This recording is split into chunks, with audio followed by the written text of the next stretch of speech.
नमस्कार, NaukrieNews.com में आपका स्वागत है। मैं हूं गिरिजेश वशिष्ठ। आज हम बात पता है किस बारे में करने वाले हैं? आज हम बात करने वाले हैं यूक्रेन के बारे में। रोज़ रोज़ नई नई खबर आती हैं और आप लोग पूछते भी हैं कि क्या विश्व युद्ध होने वाला है, विश्व युद्ध होने वाला है, विश्व युद्ध के नज़दीक पहुंच गए हैं। लेकिन जो हालात लग रहे हैं उसमें मुझे लग नहीं रहा है विश्व युद्ध जैसा कुछ होगा। लेकिन हाँ, ये जो कुछ भी हो रहा है इसमें रूस हर तरफ से जीती हुई हालत में है, विन विन सिचुएशन में है। दुनिया भर की ताकतें परेशान हैं, लेकिन रूस का कुछ कर नहीं पा रही हैं। आज का डेवलपमेंट क्या है ये तो बताऊंगा ही आपको। मैं ये भी बताऊंगा कि किस चतुराई के साथ स्टेप बाय स्टेप एक एक कदम करके रूस सिचुएशन को अपने कंट्रोल में लेता जा रहा है, अपने नियंत्रण में लेता जा रहा है। और अमेरिका के पास और उसके जो नाटो देश हैं, लग्गू बग्गू हैं, चंपू शंपू हैं, जो भी कहिए, उनके पास पंजाबी में कहते हैं स्यापा पाना।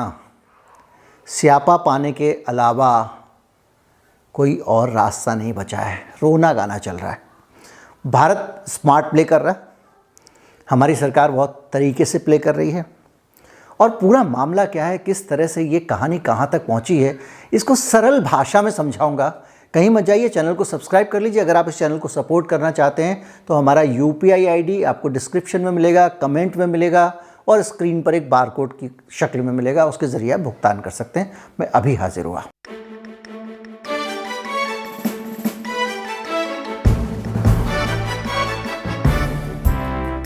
अभी आज नया क्या हुआ है, आज 2 जगह हैं उन पे कब्जा कर लिया है रूस ने।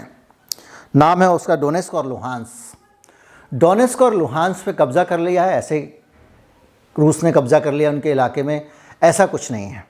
ये मामला टेढ़ा और उलझा हुआ है।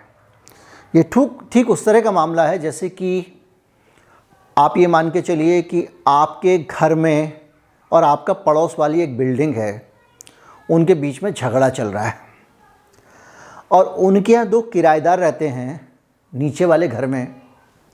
और वो किराएदार बार बार कह रहे हैं कि भाई साहब, इस घर के इस हिस्से को हमने ख़रीद लिया है और अब हमको आज़ादी दो। और मकान मालिक जो आपके बगल वाले घर का है वो जाता है डिसुम डिसुम करके किराएदारों को कभी ठोक के आ जाता है, कभी किराएदार उनके घर में पत्थर फेंक देते हैं। ये सब चल रहा है। तो वो जो 2 किराएदार हैं, 2 कमरे हैं, वो ये लुहांस्क और ये जो देश हैं, ये जो 2 हिस्से हैं वो हैं। ये जो बगल वाले घर में 2 कमरों में जो 2 किराएदार रह रहे हैं, ये दोनों किराएदार जो हैं लुहांस्क और डोनेस्क, ये दोनों हमारी बिरादरी के हैं। मतलब वो भी हमारी वाली ही भाषा और बोली बोलते हैं, अपनी तरफ के हैं, ऐसा कहते हैं ना। तो वो दोनों किराएदार नीचे वाले जो हैं वो अपनी तरफ के हैं, तो उनके साथ में हमारी थोड़ी ज़्यादा पड़ती है। अब बहुत दिनों से हम देख रहे हैं कि ये बगल वाला जो घर है, इस घर में हमारे किसी दुश्मन को ये बुला के लाते हैं और रोज़ रात को दारू पार्टी करते हैं, हंगामा मचाते हैं। एक सरल समझ लीजिए, अमेरिका आके दारू पार्टी नहीं करता, लेकिन अमेरिका से दोस्तियां बढ़ा रहे हैं और ये कह रहे हैं कि हम तुम्हारे गैंग में शामिल हो जाएंगे। अब हमारा जो दुश्मन है उसके साथ उसको ये लोग अपने घर में रोज़ घुसाते हैं। अब रोज़ पार्टी करते हैं। हमको लगता है किसी दिन हमारा दुश्मन इनके घर का सहारा लेके छत पर चढ़ के हमारे यहाँ ना आ जाए तो हमको एक प्रेशर रहेगा। तो हम कहेंगे भाई यहाँ से जो है वो दुश्मन को तो नहीं घुसना चाहिए। तो उसको कहेंगे देखो भाई, अगर पड़ोस में रहना है तमीज़ से रह लो। ये जो घर में आप जो दुश्मन को रोज़ बुला के पार्टी करते हो, ये अच्छी बात नहीं है। यही रूस यूक्रेन को कह रहा है। अच्छा, ये जो दुश्मन है ना, ये बहुत चालाक है, इनको आप हल्का फुल्का मत समझना। बाकायदा वहाँ पे अंदर एक आंदोलन खड़ा किया गया और उस आंदोलन के जरिए एक अपना प्यादा यूक्रेन का राष्ट्रपति बना के बिठा दिया गया। किसने बिठाया? नाटो ने। ये बातें ऑफिशियल नहीं होती हैं, लेकिन वो जो आदमी है वो रूस समर्थक नहीं है। और ये जो 2 मकान में जो नीचे जो किराएदार रह रहे हैं, ये मेरे समर्थक हैं, ये अपने मकान मालिक के समर्थक नहीं हैं। अब बड़े दिनों से ये चल रहा है कि वो धमकी चल रही है और उधर से वो कह रहे हैं, हम कह रहे हैं कि भाई देखो, किराएदार को घुसाओगे तो ठीक नहीं होगा। फिर हमने क्या किया कि ऊपर बंदूकें लगा दी हैं, अपने छत पे CCTV कैमरे लगा दिए हैं, 4 पहलवान भी खड़े कर दिए हैं छत पे कि ये बिल्कुल किनारे के, हम कल ही इनकी छत पे कूद जाएंगे बगल वाले घर की। अब बगल वाले घर वाले टेंशन में हैं, वो टेंशन में हैं और उनके अंदर दम भी है, क्योंकि जो हमारा दुश्मन है, जो हमारे जितना ताकतवर है, उससे उनकी दोस्ती हो गई है। तो ये लगातार सिलसिला चल रहा है। और सिलसिले के बीच में हुआ ये कि वहाँ पे वो जो हमारा दुश्मन था, जिससे ये हमारा पड़ोसी दोस्ती निभा रहा था, वो ज़रा ज़्यादा दादागिरी दिखाने लगा, बड़ी बड़ी बातें करने लगा। तो इन्होंने क्या किया, रूस ने क्या किया, वो कह रहा है कि ये हमला करेगा तो हम ये कर देंगे, हमला करेगा तो हम वो कर देंगे, तरह तरह की बातें कर रहा है। मतलब इनके घर पे कब्ज़ा किया तो हम ये कर देंगे, कब्ज़ा किया तो हम वो कर देंगे। रूस ने क्या किया, उनके घर में कब्ज़ा नहीं किया और बड़ी सफाई से उन कमरों के अंदर, जो नीचे वाले कमरे किराएदार के थे, अपनी तरफ का जो किराएदार था, अपना दोस्त था, पहले उनके सारे बीवी बच्चों को अपने घर में घुसा लिया। रूस ने इन दोनों इलाकों के जो शरणार्थी थे उनको पहले कहा, आ जाओ रूस में आ जाओ, ताकि तुम लोग सुरक्षित रहो।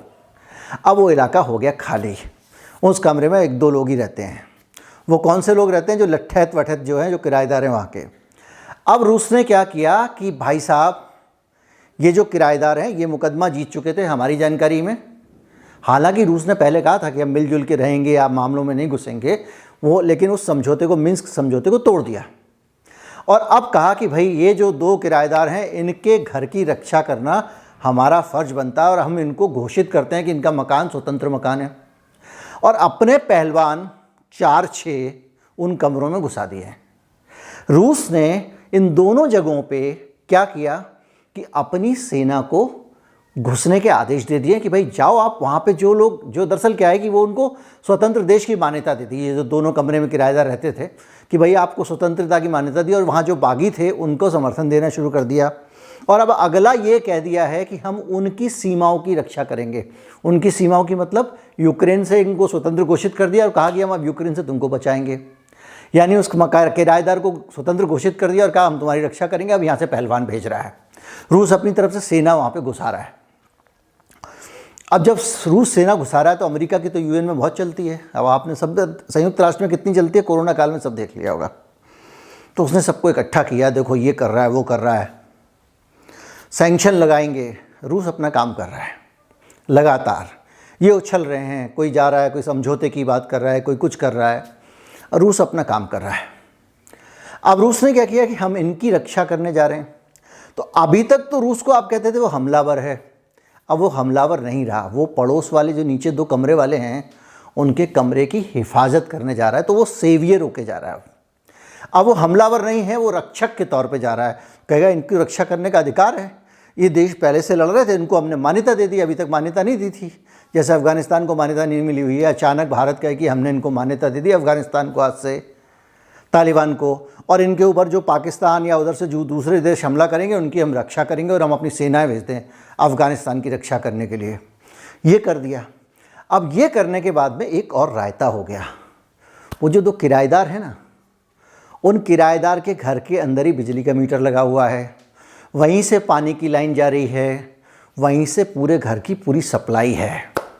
अब वो किराएदार मेरे साथ हैं, उनके घर में मैं बैठा हुआ हूँ। आ जा बेटा दुश्मन, और बुला ले दोस्तों, दुश्मन से कर ले दोस्ती, पड़ोसी को मैं कह रहा हूँ। इसी तरह से ये दोनों राज्य जो हैं, यहीं से सारी गैस पाइपलाइन निकली हैं। जिस दिन रूस चाहेगा, आप सबकी ये जो यूरोपियन देश सैंक्शन लगाने की बात कर रहे हैं ना, इनकी गैस बंद कर देगा। ज़्यादातर खनिज संपदा इसी इलाके में है, और जो ब्लैक सी है, काला सागर, उसके साथ भी यूक्रेन का संपर्क टूट जाएगा, ये इलाके अगर रूस के पास आ जाते हैं। तो रूस ने बड़ी चतुराई से उन 2 इलाकों पे कब्जा भी कर लिया, वहाँ पे अपनी पिट्ठू सरकार बिठा भी दी, और वहाँ पे वो घुस भी गया। और अमेरिका कह रहा है सैंक्शन लगाऊंगा, सैंक्शन लगाऊंगा, सैंक्शन लगाऊंगा, और वो कह रहा है वो क्वाड देश हैं, उसमें भारत भी हिस्सा है, मैं हम उनसे बात करेंगे, हमारा साथ दें। अब समस्या ये है कि रूस के साथ चीन खड़ा हुआ है, उत्तर कोरिया भी खड़ा हुआ है। हमारी समस्या ये है कि हम इंपोर्ट के मामले में, रसद के मामले में, हम जितना भी सामान खरीदते हैं उसके मामले में हम रूस और चीन पर ज़्यादा निर्भर हैं। हमारे 60% से ज़्यादा हथियार रूस से आते हैं। हमारी सारी की सारी सामग्री, हमारे बिजलीघर, हमारा पता नहीं क्या क्या चीन से आया हुआ है। और आजकल ज़माना सॉफ्टवेयर का है, तो बहुत सारी चीज़ें ऐसी हैं जो है हमारी, लेकिन चीन वहाँ से कंट्रोल कर सकता है। जैसे बिजली घर के सॉफ्टवेयर, उनकी सारी चीज़ें, ऑपरेशन, उसका कंट्रोल चीन के पास में है। अगर आज हम अमेरिका का साथ देते हैं तो ये दोनों हमसे रूठ जाएंगे। उधर अमेरिका के साथ भी इस कोरोना काल में इंपोर्ट बहुत ज़्यादा बढ़ गया है, तो कोरोना से अमेरिका को अगर झगड़ा कर लेंगे तो अमेरिका के पास भी हमारा सामान नहीं जा पाएगा। तो हमारी सरकार ने क्या किया, देखो भाई हम तो एक तरफ किसी की तरफ नहीं है भाई, झगड़ा वगड़ा हम नहीं मानते हैं, मिलजुल के रहो, रास्ता मिलजुल के निकालो आपस में। तो भारत ने क्या किया, जो सामने वाले घर में बैठा था भारत, उसने कहा कि आप दोनों पड़ोसी आपस में मिलजुल के मामला सुलझाओ, भाई हम साथ में नहीं हैं। हाँ, अगर हाउसिंग सोसाइटी आपके ऊपर कोई सैंक्शन लगाती है तो हम उसका पालन करेंगे। यानी यूएन अगर इन दोनों देशों के ऊपर किसी भी प्रकार का कोई सैंक्शन लगाता है या संयुक्त राष्ट्र कोई फैसला लेता है तो भारत उसका पालन करेगा। यानी भारत ने कहा दो दो ठेंगे। अमेरिका छटपटा रहा है, रूस के पास में जो उसका प्लान है उसके अकॉर्डिंग वो धीरे धीरे चल रहा है, उसका एकदम तय प्लान है। अमेरिका का प्लान सिर्फ इतना है कि उसको अपनी नाक बचानी है। नाक ऐसे बचानी है कि उसको जो अमेरिका के लिए जो ये नाटो देश हैं, नाटो देश अमेरिका के सर पे अगर यूक्रेन को हिफाजत का भरोसा देते हैं और ये कहते हैं हम तुम्हारी मदद करेंगे, और अगर ऐसा करते हैं और उस देश के ऊपर हमला हो जाए तो नाटो की नाक कट जाएगी कि नहीं कट जाएगी। अमेरिका को उसकी चिंता ज़्यादा है, पहली चीज़। दूसरी दिक्कत ये भी है कि जो जर्मनी है वो ऐसी जगह है जहाँ से नाटो को अपने सारे हथियार या जो भी कहें वो हथियार जर्मनी से ही यूक्रेन को मिल रहे हैं। जर्मनी पंगे में पड़ना नहीं चाह रहा है, इसलिए जर्मनी फ्रांस लगातार लगे हुए, भैया मिल लो, आपस में बात कर लो, समझौता कर लो। लेकिन रूस जो है ना वो अड़ा हुआ है। और कुल मिला के इतने दिनों के घटनाक्रम में पुतिन ने बहुत अच्छी तरह से समझा दिया है कि ये पूरा केस मैंने ही डिज़ाइन किया है, इसको मैं ही ख़त्म करूँगा, और इसके ख़त्म होने से पहले यूक्रेन का एक बड़ा हिस्सा रूस के पास जा चुका होगा। अब चॉइस यूक्रेन की है कि वो लड़े और अपने आप को और तबाह कर ले, क्योंकि यहाँ पे मसला दूसरा है। यहाँ पे अगर जवाबी हमला होगा तो अमेरिका के ऊपर तो होगा नहीं, मरेगा तो यूक्रेन। युद्ध होगा, नागरिक प्रभावित होंगे यूक्रेन के, आर्टिलरी खर्च होगी यूक्रेन की, हथियार खर्च होंगे यूक्रेन के, भड़काने वाला अमेरिका। तो अमेरिका के पास खोने को कुछ नहीं है, नाक कट गई है, बस उतना सा मसला है, और वो इसको कहेगा भाई मेरी नाक का सवाल है, तू झगड़ा कर। अब लेकिन रूस के पास में ये स्थिति है कि वो धीरे धीरे करके यूक्रेन को और कमज़ोर कर सकता है। तो अपने आप को बचाने के लिए समझदारी यूक्रेन के पास ये है कि रूस के साथ में कोई ना कोई एक वार्ता करके रास्ता निकाल ले, और जो ये दो विद्रोही इलाके थे इनको तो भूल ही जाए, क्योंकि ये दोनों इलाके हैं ना, ये हमारी तरफ के लोग हैं, रूसी भाषा बोलते हैं वो लोग, उनका जुड़ाव रूस के साथ में है, वो शुरू से रूस के साथ रहे हैं, वो तो रूस के साथ जाएंगे ही जाएंगे। अब जो गैस पाइपलाइन वगैरह है कम से कम वही चलती रहे, ये सोचना पड़ेगा। तो ये कुल मिला के हालात हैं। विश्व युद्ध का कोई चक्कर नहीं है कि विश्व युद्ध के चक्कर में अभी तो यूक्रेन दांव पे लगा, फिर अमेरिका खुद भी दांव पे लग जाएगा, उसके दोस्त दांव पे लग जाएंगे। और आज की तारीख में जो हथियारों की स्थिति है पता कर लीजिएगा, इसीलिए अमेरिका लगातार उसको सन की तानाशाह, सिरफिरा, ये वो करके बहुत प्रचारित करता है। वेस्टर्न मीडिया में अजीब व गरीब किम जोंग की इमेज बनाई हुई है, ये करता है वो करता है, तानाशाह, इसने ये कर दिया वो कर दिया। वो किम जोंग इतना पावरफुल है कि वो अकेला ही अमेरिका को निपटा सकता है, इतने हथियार हैं उसके पास में हथियारों के मामले में। और ये किम जोंग वो ताकत रखता है जिसने अमेरिका के राष्ट्रपति को झुका लिया था और अपने बॉर्डर पे बात करने के लिए बुला लिया था। और हालत ये है कि किम जोंग के साथ में जो समझौता अमेरिका ने किया था, अब उससे मुकरने की तैयारी कर रहा है। मुकरने की तैयारी ऐसे कर रहा है कि डोनाल्ड ट्रंप ने जो समझौता किया था, जो कागज़ पत्र साइन किए थे, अमेरिका ने कहना शुरू कर दिया कि वो खो गए।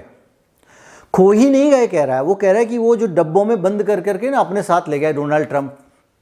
और एक और प्लम्बर का बयान आया था कि उसने जाके टॉयलेट में फाड़ फाड़ के फ्लैश कर दिया, मेरा पूरा सीवर सिस्टम जाम हो गया। यानी जो नॉर्थ कोरिया के साथ में डोनाल्ड ट्रंप ने समझौता किया था उसके कागज़ चोरी हो गए, बकरी खा गई टाइप का। ट्रंप तो कह देगा मैं नहीं लाया हूँ। अब उस पूरे प्रोसेस में मुकरने की तैयारी कर रहा है, क्योंकि नॉर्थ कोरिया से उनको डर लग रहा था, लेकिन हालत जो है वो ये है कि अब अमेरिका के लिए चीज़ें उतनी आसान नहीं रही हैं, और अगर ये युद्ध बढ़ा, विश्व युद्ध बढ़ा, तो ये बहुत घातक हो सकता है। और कम से कम जो बाइडन इतना बड़ा मूर्ख लगता नहीं है। इस पूरे मसले पर जो भी नई नई चीज़ें आएंगी उनको ऐसे सरल कर करके आपको समझाता जाऊंगा, बहुत खिचड़ी में आता है, और आपसे बांटता जाऊंगा। चैनल को सब्सक्राइब कर लीजिए। जिस मित्र को अगर ये यूक्रेन संकट समझ में नहीं आ रहा है कि क्या डेवलपमेंट हुआ है, उसको सरल भाषा में समझाने के लिए ये वीडियो शेयर कर दीजिए। उम्मीद करता हूँ वीडियो आपको अच्छा लगा होगा। अच्छा लगा हो तो ज़्यादा से ज़्यादा लोगों तक पहुँचाएँ। चैनल को सब्सक्राइब कर लें। नमस्कार, जय हिंद।